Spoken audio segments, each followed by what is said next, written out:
नमस्ते, मैं संकेत आवटे। एक्चुअली मार्केट में बहुत ज़्यादा डिस्कशन चल रहा है। मार्केट गिरने का रीज़न क्या है? मार्केट क्रैश हो रहा है। अब मार्केट में क्या होगा? सबको अब यही दिमाग में चल रहा है कि एक्चुअली हम क्या करें? निकल जाए, नए स्टॉक ले ले, इतनी गिरावट होगी या इससे भी ज़्यादा मार्केट गिरेगा? मैक्सिमम लोगों को यही लग रहा है कि मार्केट में बहुत तगड़ी गिरावट आ सकती है। बबल बबल बबल नाम से हर जगह पे वीडियो चल रहे हैं। अब लास्ट मैंने वीडियो जो बनाया था, उसमें भी मैंने आपको बताया था कि मार्केट में डिस्कशन चल रहा है कि बबल है। अब बबल है नहीं है उसके बारे में इन डिटेल मैंने जानकारी आपको दे दी थी, और उसमें यह भी मैंने बोला था कि ये बबल नहीं बोल सकते। थोड़ा ज्यादा वैल्यूएशन आप बोल सकते हो, थोड़ा प्रीमियम वैल्यूएशन बोल सकते हो। अगर ये नॉर्मल फेयर वैल्यूएशन है तो इसके ऊपर थोड़ा आप वैल्यूएशन मान सकते हो। बबल यहां जाएगा मतलब और बहुत तगड़ा मार्केट ने गेन दिखाना चाहिए, तब हम बोल सकते हैं कि मार्केट बबल की तरफ जा रहा है। अगर मार्केट इसी साल 30,000 क्रॉस करके वगैरह ऊपर जाने की कोशिश करता है, then it will be considered as a bubble. But still market अभी भी मुझे फेयर लग रहा है, या थोड़ा वैल्यूएशन फेयर से ऊपर लग रहा है, बट बबल या ओवर वैल्यूड बिल्कुल नहीं बोल सकते। इसीलिए अभी मार्केट में जो सिचुएशन है उसके पीछे रीजन क्या है? पहली इंपॉर्टेंट चीज, रिजल्ट चल रहा है। अब रिजल्ट कुछ कंपनियों के इतने अच्छे भी नहीं आ रहे। मैंने अभी रिजल्ट रिलायंस का देखा है, विप्रो का देखा है, उसके साथ साथ आईटी कंपनीज का भी रिजल्ट देखा है। उसमें कुछ चीज़ें इंपॉर्टेंट मुझे देखने में मेरी नज़र में आ रही है, जहाँ पे स्टील सेक्टर में भी प्रेशर नज़र आ रहा है, कुछ पीएसयू में प्रेशर नज़र आ रहा है, कुछ आईटी स्टॉक में भी प्रेशर नजर आ रहा है। वो सारी चीजें मैं आपके साथ डिस्कस करने वाला हूं। उसके साथ साथ अब गवर्नमेंट का बजट भी आने वाला है। इस बजट के दौरान कुछ ये एक्स्ट्रा एडवांस कर पाएंगे, ऐसे बहुत सारे लोगों को बिल्कुल नहीं लग रहा है। इसमें फ्री बीज बांटने की कोशिश की जाएगी, जैसे कर्नाटक में हुआ, कर्नाटक के बाद अब महाराष्ट्र में हुआ। हर जगह पे फ्री बीज बांटने की कोशिश चल रही है, जिसके साफ खिलाफ हूं मैं। अगर एक पर्टिकुलर क्लास को, पर्टिकुलर एक लोगों को अगर आप पैसा देना चाहते हो, तो डायरेक्ट पैसा देने के बावजूद उनको फंडामेंटली कैसे स्ट्रांग किया जाता है उसके ऊपर फोकस होना चाहिए। लाइक किसी को 2,000, 5,000, 10,000 देने से बढ़िया है कि उसके रोजगार का परमानेंट जुगाड़ गवर्नमेंट ने करना चाहिए। अगर ये नहीं होगा तो लॉन्ग टर्म में फ्रीबीज लेने की आदत लोगों की बन जाएगी। हाँ, मुझे तो 1-2 हज़ार मिलता है, बस कोई टेंशन नहीं है, इतने में मेरा चल जाएगा। बट डिस्कशन हमें वहां लेके बिल्कुल नहीं जाना है। कहने का मतलब ये है कि मेजर स्पेंडिंग हमारा लाखों करोड़ का स्पेंडिंग हो रहा है उसी के ऊपर। तो कंस्ट्रक्टिव वे में अगर इंडिया को बिल्ड करने के लिए जो हमें स्पेंडिंग करनी होगी, उसके लिए पैसा कम पड़ने वाला है, और उसमें अलायंस वाली सरकार है। देखते हैं, मुझे लगता है कि इतना भी खराब बजट नहीं होगा। बहुत सारे लॉन्ग टर्म गोल पे फोकस किया जाएगा। बट एक चीज बिल्कुल ध्यान में रखना कि सबको खुश नहीं कर सकते। कुछ सेक्टर को अच्छे से खुश किया जाएगा और कुछ सेक्टर पे थोड़ा सा मलम पट्टी किया जाएगा। बहुत ज्यादा उसके ऊपर फोकस गवर्नमेंट नहीं कर पाएगी। रीजन बिहाइंड दैट, उतना पैसा नहीं है। इतना तो हमें क्लियर हो चुका है। अब एक्चुअली चार्ट में क्या हो रहा है वो मैं आपको दिखाने की कोशिश करता हूं। मार्केट गिर गया। अब जेन्युइनली गिरा है क्या, ये मैं आपको दिखाने की एक बार कोशिश करता हूं, ताकि क्लैरिटी आपको अच्छे से आ जाए। कल के दिन, मतलब ये फ्राइडे का दिन था, उसका पहला दिन था, वो थर्सडे का दिन था। अब थर्सडे क्या हुआ, यहां तक इसने हाई बनाया, यहां तक लो बना दिया। फ्राइडे को सीधा मार्केट गिरने लगा। अब गिरने कहां से लगा? ओपन ऊपर हुआ, गैप अप ओपन होने के बाद मार्केट ने नीचे आने की कोशिश करी। यहां पे आपको समझना होगा कि असली गेम मार्केट में क्या चल रहा है। मेरे हिसाब से मार्केट में इतना ज्यादा पैनिक करने वाली सिचुएशन बिल्कुल नहीं बन रही है, जहां पे हम सब कुछ बेच के निकल जाए। अगर मैं इसे 5 मिनट के टाइम फ्रेम में कन्वर्ट करूं तो आपको एकदम इजीली पता चल जाएगा कि एक्चुअली क्या हुआ है। 18th को मार्केट ने लो यहां पर बनाया, यहां से सीधा मार्केट ऊपर गया, यहां तक हाई बनाया। फिर उसके अगले दिन मतलब फ्राइडे को सीधा मार्केट यहां से ओपन हो गया और यहां से गिरने लग गया, सीधा फॉल। अब मैं ये मान रहा हूं कि मार्केट में गिरावट आई, बट ये जो गिरावट है वो इतनी भी बड़ी नहीं है कि मार्केट को क्रैश बोल सकते हो आप। जितना ये कल बढ़ा था वो आज बढ़ गया, मतलब आज कम हो गया। ये सेम चीज आपको समझ में आनी चाहिए कि ये जो प्रोसेस है एक दिन में हुआ, ये भी जो प्रोसेस हुआ एक दिन में ही हुआ। कोई बड़ा क्रैश बिल्कुल नहीं आया मार्केट में, ये दिमाग में पहले फिट बिठा लो। दूसरी इंपॉर्टेंट चीज, मार्केट को गिरने के लिए कोई बहुत बड़ा रीजन है क्या? क्रैश, खत्म, टाटा बाय बाय, बिल्कुल कुछ भी नहीं है। बट एक चीज है, अब आगे आ रहा है बजट। जब भी बजट आता है तब मार्केट में हाईली वोलेटिलिटी हमें नजर आती है। अब ऐसे हाई वोलेटिलिटी में पैसा कैसे छापना है उसके ऊपर मैं स्ट्रैटेजी दे सकता हूं। अगर आप मुझे कमेंट बॉक्स में बोलो स्ट्रैटेजी, अगर 1000 कमेंट आए ना, आज के आज शाम के पहले मैं गारंटी के साथ कहता हूं मैं आपको वीडियो दे दूंगा। 1000 कमेंट चाहिए इस वीडियो को, 2000 मिनिमम लाइक चाहिए दोपहर से पहले। आज के आज बनाऊंगा, आज के आज एडिट करूंगा, मराठी संकेत पे अपलोड कर दूंगा। आपको पता चल जाएगा कि किस प्रकार की स्ट्रैटेजी बनती है। लास्ट बजट में मैंने एक स्ट्रैटेजी बनाई थी, आपको बताई थी, और वो बहुत अच्छे से चली थी। बट उसके एग्जैक्ट अपोजिट मैं आज एक स्ट्रैटेजी बताने वाला हूं। एक्चुअली दो स्ट्रैटेजी बताने वाला हूं, जब मार्केट टॉप पे हो, जब मार्केट नीचे आए, दोनों स्टाइल में बता के आपको क्लियर कराने वाला हूं। अगर आप सच में जेन्युइनली जानना चाहते हैं तो अब मार्केट में चल क्या रहा है, क्या हो सकता है। कभी भी मार्केट में देखो वन साइड रैली नहीं आ सकती है। मैं सिर्फ इसको वीकली टाइम फ्रेम में कन्वर्ट कर देता हूं। अभी महीना चल रहा है जुलाई मंथ। अब जुलाई 2023 तक हम जाते हैं, जुलाई 2023 समवेयर अराउंड यहाँ पे। अगर मैं इस लेवल को चेक करना चाहता हूं कि मार्केट में कितना परसेंट का जंप आया था फ्रॉम दिस जुलाई टू आज के जुलाई तक।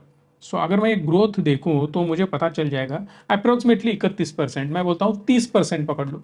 अगर मार्केट 30% वन साइड रैली देता है तो भाई साहब 5-10% करेक्ट नहीं होना चाहिए क्या? अगर वो होता नहीं है ना तो सबसे बड़ा खराब मार्केट हम इसको मान सकते हैं। मार्केट में एक करेक्शन आना ही चाहिए। अब मैं बताता हूं मैंने मेरे स्टॉक बेच दिए। अब आप बोलोगे यार तुम तो बोल रहे हो मार्केट गिरने के चांसेस कम नजर आ रहे हैं और तुमने तो पोलियो बेच दिया। दो प्रकार से मैं डिलीवरी में स्टॉक बाय करता हूं। मैं बोल रहा हूं डिलीवरी में, ट्रेडिंग मल्टीपल वेज में हम करते हैं, कैश में भी करते हैं, ऑप्शन बाइंग करते हैं, ऑप्शन सेलिंग करते हैं, हर एक चीज चलती है अपनी।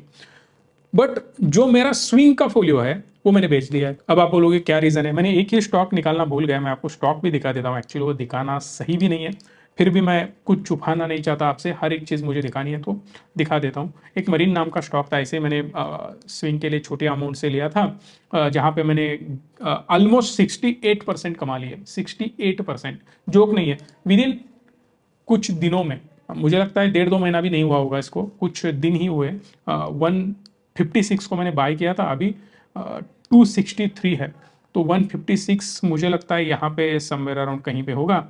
यहाँ पे मैंने एंट्री ली थी। अब ये तारीख क्या है? 27 जून या 28 जून आप मान सकते हो। तो यहाँ से लेके आज तक 1 महीना पूरा बिल्कुल भी नहीं हुआ है। 20 दिनों में 68% के रिटर्न, इसलिए मैंने ऐसे ही रखा है उसको। और सर्किट लगा था तो बेच नहीं पाया, इसीलिए वो वैसे ही रुका है। बाद में निकाल दूंगा मैं अगर जरूरत पड़े। ये देखो इसमें लोअर सर्किट लग गया। सर्किट के प्रमाण बहुत ज्यादा होते हैं। अपर सर्किट कंसिस्टेंटली लग रहा था, अभी थोड़ा लोअर सर्किट यहाँ पे मुझे नजर आ रहा है, तो मैंने कुछ फंड सेल करके रख दिया है। अब आप बोलोगे कि मैं भी सब कुछ बेच के बाहर निकलने वाला हूं, बिल्कुल नहीं। रीजन मैं बताता हूं, जो मेरा लॉन्ग टर्म का फोलियो है बिल्कुल वैसे ही है। अब स्विंग का मैंने क्यों निकाला? समझो एक 5% मार्केट नीचे आया, 7% नीचे आया, और पर्टिकुलरली मेरे स्टॉक ही बहुत अच्छा नीचे आते हैं, तो मुझे बहुत तगड़ा लॉस हो सकता है। अब स्विंग ट्रेड कर रहा हूं, इसका मतलब मुझे स्टॉप लॉस लगा के निकलना ही पड़ेगा। दूसरा कोई ऑप्शन मेरे पास नहीं है। मैं ये नहीं बोल सकता कि अरे यार ये तो 4 दिन गिरने वाला है, अगेन ऊपर जा सकता है, बट ऊपर जाने तक मैं वेट भी नहीं कर सकता। Reason behind that, swing trade वाला ये पोजीशन है और सेटअप के बाहर में नहीं जा सकता। अगर मैंने डिलीवरी में इन्वेस्टमेंट करी है ना, तो डिलीवरी में मैं सोच सकता हूं कि 10% कैसे लगा है, ठीक है यार, बहुत बढ़िया स्टॉक है, 10 की जगह मैं 15% तक वेट करूंगा और बाद में निकलूंगा। बट स्विंग को मैं 10 की जगह 15 नहीं लेके जा सकता, क्योंकि 5% is a huge amount for swing trading, और वहां पे इतना तगड़ा लॉस लेना मतलब रिस्क टू रिवॉर्ड को बहुत ज्यादा खराब कर देना। तो ये चीज मैं बिल्कुल नहीं करूंगा, इसीलिए मैं स्विंग से बाहर निकला।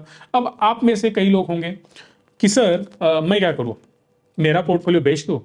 अगर आप पोलियो बेचने की कोशिश करते हो तो एक चीज दिमाग में फिट रखना, टैक्स तो भरना होगा आपको। अननेसेसरी पोलियो बेचोगे तो 10% टैक्स लगेगा, long term capital gain. Short term में किए हो तो 15% टैक्स लगेगा। बेमतलब 15% टैक्स लेने से कोई फायदा नहीं होगा। अब मैं बताता हूं इसका रीजन भी क्या है। उसका आंसर आप ही दोगे, बेचना है या नहीं बेचना है। आप कमेंट बॉक्स में खुद ही बताना है, आप आपका पोलियो बेचोगे या नहीं बेचोगे। अगर समझो आप 15% टैक्स भरने के लिए रेडी हो, इसका मतलब मार्केट कम से कम 15% गिरना चाहिए, सही है ना? अगर मैं 10 रुपया कमाना चाहता हूं तो मेरी खरीदारी कम से कम 9 रुपए तो होनी चाहिए भाई साहब। चलो 10 रुपए तो होनी चाहिए। 10 रुपए में आपने माल लिया, 10 रुपए में बेचा, at least no loss no profit में निकल गए। बट माल ले रहे हो 20 रुपए में और बेच रहे हो 10 रुपए में, बिल्कुल लॉस में रहोगे। सो इस केस में मैं आता हूं 15% नीचे, तो समवेयर अराउंड, अभी तो आप बेचोगे नहीं, मतलब इसका लो कहाँ पे है एक बार देख लेते हैं और उसके हिसाब से मैं ड्रॉ कर लेता हूँ ताकि हमें पता चले कि 10% 15% कहाँ पे आता है अगर मैं short term capital gain tax लेने के लिए रेडी हूँ। तो अगर समझो यहाँ पे 10%, 13%, 14% अप्रोक्सीमेटली यहाँ पे समथिंग ये आ रहा है। मैं एक लाइन भी यहाँ पे ड्रॉ कर लेता हूँ और मैं आपको ही क्वेश्चन पूछने वाला हूँ, क्या आप यहाँ पे बेचना चाहते हो? आप बोलोगे जी हाँ, मैं बेचना चाहता हूँ। अब मेरा अगला सवाल ये है, जहां पे मैंने ये लाइन ड्रॉ करी है ना, वो इतने हाई से 15% तक है। अब हम मान गए कि 15% पे हमने लाइन ड्रॉ कर ली है, बट ये लेवल क्या है पता है आपको? 20,800 की लेवल है। सो अब मुझे बताना, जहां पे मार्केट 24,550 समथिंग अराउंड यहाँ पे ट्रेड कर रहा है, अब 24,500 या 24,550 से लेके 20,800 तक मार्केट आएगा, ऐसे आपको लगता है क्या? अगर लगता है तो बेचना ही सही ऑप्शन होगा, बट सिर्फ यहां आके फायदा नहीं है, क्योंकि फिर आपने कमाया क्या यार? 15% गवाया, 15% कमाया, फोकट में मगजमारी करी। उससे बेटर है कि अगर मार्केट यहां तक आए और 10% मिनिमम मुझे गेन दे तो आप निकल सकते हो। मैं बोलता हूं 15 से 20% में भी निकलना समझदारी की बात बिल्कुल नहीं होगी। रीजन बिहाइंड दैट, 15% तो जाने ही वाला है, 4-5% कहां कमाओगे इतनी बड़ी रिस्क लेके? सो बेटर वे ये है कि जब तक मुझे नहीं लगता कि एटलीस्ट 25% मार्केट में क्रैश आए, तब तक मैं बिल्कुल नहीं बेचूंगा। अब इसमें दो पहलू मैं आपको बताने वाला हूं आगे जाके। समझो मैं यहां पे मार्केट नहीं आता ऐसे मुझे लग रहा है, इसीलिए मैं बेचूंगा नहीं। अब एक और ऑप्शन है मेरे पास, वो मैं आपको बताना चाहता हूं। अगर आप स्टॉक मार्केट में इन्वेस्ट करते हो, जो आपके अकाउंट में फंड पड़ा है, आज के आज डीमैट में ऐड करके रख देना। बिल्कुल दिमाग नहीं चलाना है, सिर्फ पैसा ऐड करके रख देना है, पहला काम। म्यूचुअल फंड में इन्वेस्ट करते हो तो आज के आज डेट फंड में पैसा ऐड करके रख देना, क्योंकि वो प्रोसेस में टाइम चला जाता है।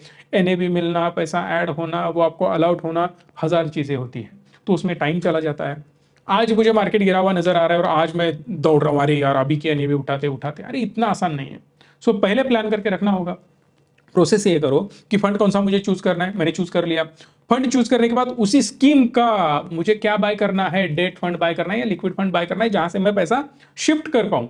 अब मैंने पैसा तो ऐड कर दिया, 8 दिन, 10 दिन, 4 दिन, 5 दिन, 20 दिन, 25 दिन, जब भी मुझे लगे कि मार्केट एक सर्टन लेवल पे ऑलरेडी आ चुका है, तब डेफिनेटली आप आपके स्टॉक बेच सकते हो। तब आप अपने लिक्विड फंड ट्रांसफर कर सकते हो इक्विटी फंड्स में। उसके साथ साथ जो फंड आपने स्टॉक बाइंग के लिए रखे हैं, उससे आप अच्छे खासे स्टॉक बाय कर सकते हो जो अच्छे गिर चुके हैं, फास्ट करेक्ट हो चुके हैं। अब इसमें एक मजेदार चीज बताता हूं, कौन से स्टॉक नीचे आए हुए मुझे बाय करने हैं। ये बहुत बढ़िया दिमाग लगा के सोचने वाली बात है। मैं बहुत कम ऐसी चीजें बताता हूं जो इतने डीप लेवल पे होती है। बहुत सारा रिसर्च मैंने किया है, एक सिंपल वर्ड में बताता हूं आपको, 2 मिनट में पता चल जाएगा, क्विक शॉर्टकट। स्टॉक ऐसा चुनो जो नीचे आया है, बट उसका सेक्टर और उसके रिलेटेड पीयर कंपैरिजन, उसके साथ साथ जो भी है कॉम्पिटिटर, वो भी नीचे होने चाहिए। फॉर एन एग्जांपल, मैं बाय कर रहा हूं सपोज एचडीएफसी बैंक। अगर मेरी एचडीएफसी बैंक नीचे आई है तो उसके साथ साथ आईसीआईसीआई नीचे होनी चाहिए, बैंक ऑफ बड़ौदा नीचे होनी चाहिए, एक्सिस बैंक नीचे होनी चाहिए, एसबीआई ओपन नीचे होनी चाहिए। अगर ये सारे स्टॉक नीचे नहीं होंगे तो समझ जाना आपके ही कंपनी को आग लगी पड़ी है, उसके पास बिल्कुल नहीं जाना है। फॉर एन एग्जांपल, अभी एचडीएफसी बैंक थोड़ा ऊपर आ रहा था, सब लोगों ने बाय करना शुरू कर दिया, फिर नीचे चला गया। अरे ओवरऑल सेक्टर ऊपर जा रहा है, आपका एक ही स्टॉक नीचे जा रहा है, इसका मतलब कुछ तो गड़बड़ है। वेट एंड वॉच, हड़बड़ी नहीं करना है।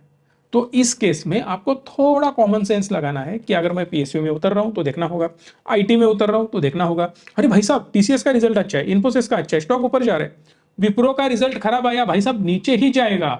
तो मुझे फंडामेंटल भी चेक करने, अगर सारी चीजें बढ़िया से मैच होती है ना, तो डेफिनेटली उतर जाओ।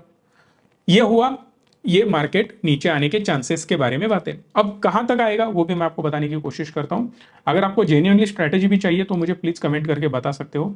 फिर भी मैं आपको एक चीज और बताना चाहता हूं कि मार्केट एक बढ़िया राउंड फिगर लेवल पे काम करता है। अब ये कैसे करता है, मेरे क्लासेस में मैंने बहुत बार बताया है, मार्केट कहाँ आता है, कैसे जाता है, कहाँ कहाँ पे रेस्ट करता है, कहाँ कहाँ पे परेशान करता है, वो सारी चीज़ें। अब यहाँ पे मैंने लेवल ड्रॉ कर दी, इस लेवल को अब मैं डेली टाइम फ्रेम में कन्वर्ट कर देता हूँ वीकली से, तो आपको पता चल जाएगा कि यहाँ पे सपोर्ट लेवल बनते हैं। 23,500 के रेंज में एक सपोर्ट जोन है। अगर आप बोलोगे 23,500 और 45,500, अगर मार्केट यहां तक आता है तो 1,1200, 1300, 1400 पॉइंट की गिरावट, भाई साहब सही है, but 1200 1300 in terms of percentage कितना होता है वो भी देखना पड़ेगा। हार्डली अगर आप देखो मार्केट के हिसाब से तो 4% 5%, तो 4-5% की मूवमेंट तो होगी भाई साहब। अगर आप देखो 2 महीने की मूवमेंट, मतलब जून महीने से अभी तक 1.5 महीना आप मान सकते हो, 2 महीना भी यहाँ पे कंप्लीट बिल्कुल नहीं हुआ है। इसका लो पकड़ लो, स्विंग लो, यहां से लेके मार्केट के हाई तक कितना, अप्रोक्सीमेटली 16-17% का हाई इसने बना दिया। अगर मार्केट 17% ऊपर जा रहा है तो नीचे भी तो 4-5% आने दो। ये कभी भी ऐसा नहीं होगा कि मार्केट सीधा ऊपर चला जाएगा। एक चीज और मैं आपको बताता हूं, अपनी जीडीपी की ग्रोथ, जीडीपी के ग्रोथ के हिसाब से मार्केट को यहां पे थोड़ा टाइम पास करना होगा या थोड़ा नीचे आना होगा और फिर धीरे धीरे धीरे करके ऊपर जाना होगा, क्योंकि अपनी जीडीपी की ग्रोथ एक्सपोनेंशियल नहीं हो रही है तो मार्केट की भी ग्रोथ एक्सपोनेंशियल बिल्कुल नहीं होनी चाहिए। अब इतना ज्यादा डीप में बिल्कुल नहीं जाने की कोशिश करूंगा और फिर दिमाग के फ्यूज उड़ जाएंगे। सिर्फ इतना ही समझ लेना कि मार्केट में एक टीम ऑलरेडी एक्टिव हो चुकी है, उन्हीं टीम को यहां पे सेबी ने बिल्कुल नहीं पकड़ा। सेबी ने बोला था कि यहां पे कोई गड़बड़ी बिल्कुल नहीं हुई थी। अगर वो यहां से अच्छे से निकल गए हैं, इसका मतलब अभी इस बजट को वो तगड़ा प्लान कर सकते हैं। इसमें हो क्या सकता है ये मैं बताता हूं। टॉप गेनर लूजर भी अगर आप देखो तो आपको समझ में आ जाएगा। टाटा स्टील लूजर है बड़ा, जिंदाल स्टील, बीपीसीएल, इनके रिजल्ट लगे। अब इनके मतलब जेएसडब्ल्यू का ऑलरेडी लग चुका है, थोड़ा खराब रिजल्ट है। बीपीसीएल एकदम ठीक ठाक रिजल्ट है, खराब भी बोल सकते हो आप, बढ़िया नहीं बोल सकते। इसका मतलब इनके रिलेटेड कंपनियों की वाट लग रही है। अल्ट्राटेक ठीक ठाक रिजल्ट है, बढ़िया तो मैं बिल्कुल नहीं बोलूंगा। विप्रो का रिजल्ट खराब है, मैंने क्लियरली बोल दिया है। टाटा मोटर और बाकी ऑटो मेकर्स के रिजल्ट ठीक आएंगे, बढ़िया नहीं आएंगे, मैंने 100 बार बोल चुका है। अब उनके मैंने आंकड़े हर महीने के जो आते हैं वहां पर भी मैंने बोला था, अभी भी आंकड़े आने से पहले बोल देता हूं कि रिजल्ट एकदम जबरदस्त बिल्कुल नहीं आएगा। इसका अगला क्वार्टर, मतलब ये रनिंग क्वार्टर बढ़िया आएगा, उसका अगला क्वार्टर जबरदस्त रिजल्ट देगा, ये पहले से अभी भी मैं बोल के रख रहा हूं।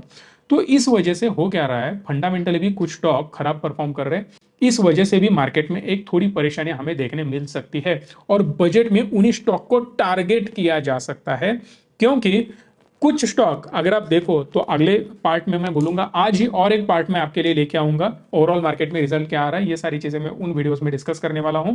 तो अगर आप वो जानना चाहते हो कि कौन से स्टॉक में जानबूझ के रिजल्ट आने से पहले गेम की जा चुकी है और उनको बहुत नेक्स्ट लेवल तक टारगेट किया जा सकता है, मे भी उनको और ठूस ठूस के गिराया जा सकता है, उसके बारे में भी मैं बात कर सकता हूं। उसके साथ साथ फ्यूचर्स के प्रीमियम भी थोड़े से मुझे गिरते हुए नजर आ रहे हैं, इसका मतलब निगेटिव साइड का प्रेडिक्शन ज्यादा हो रहा है।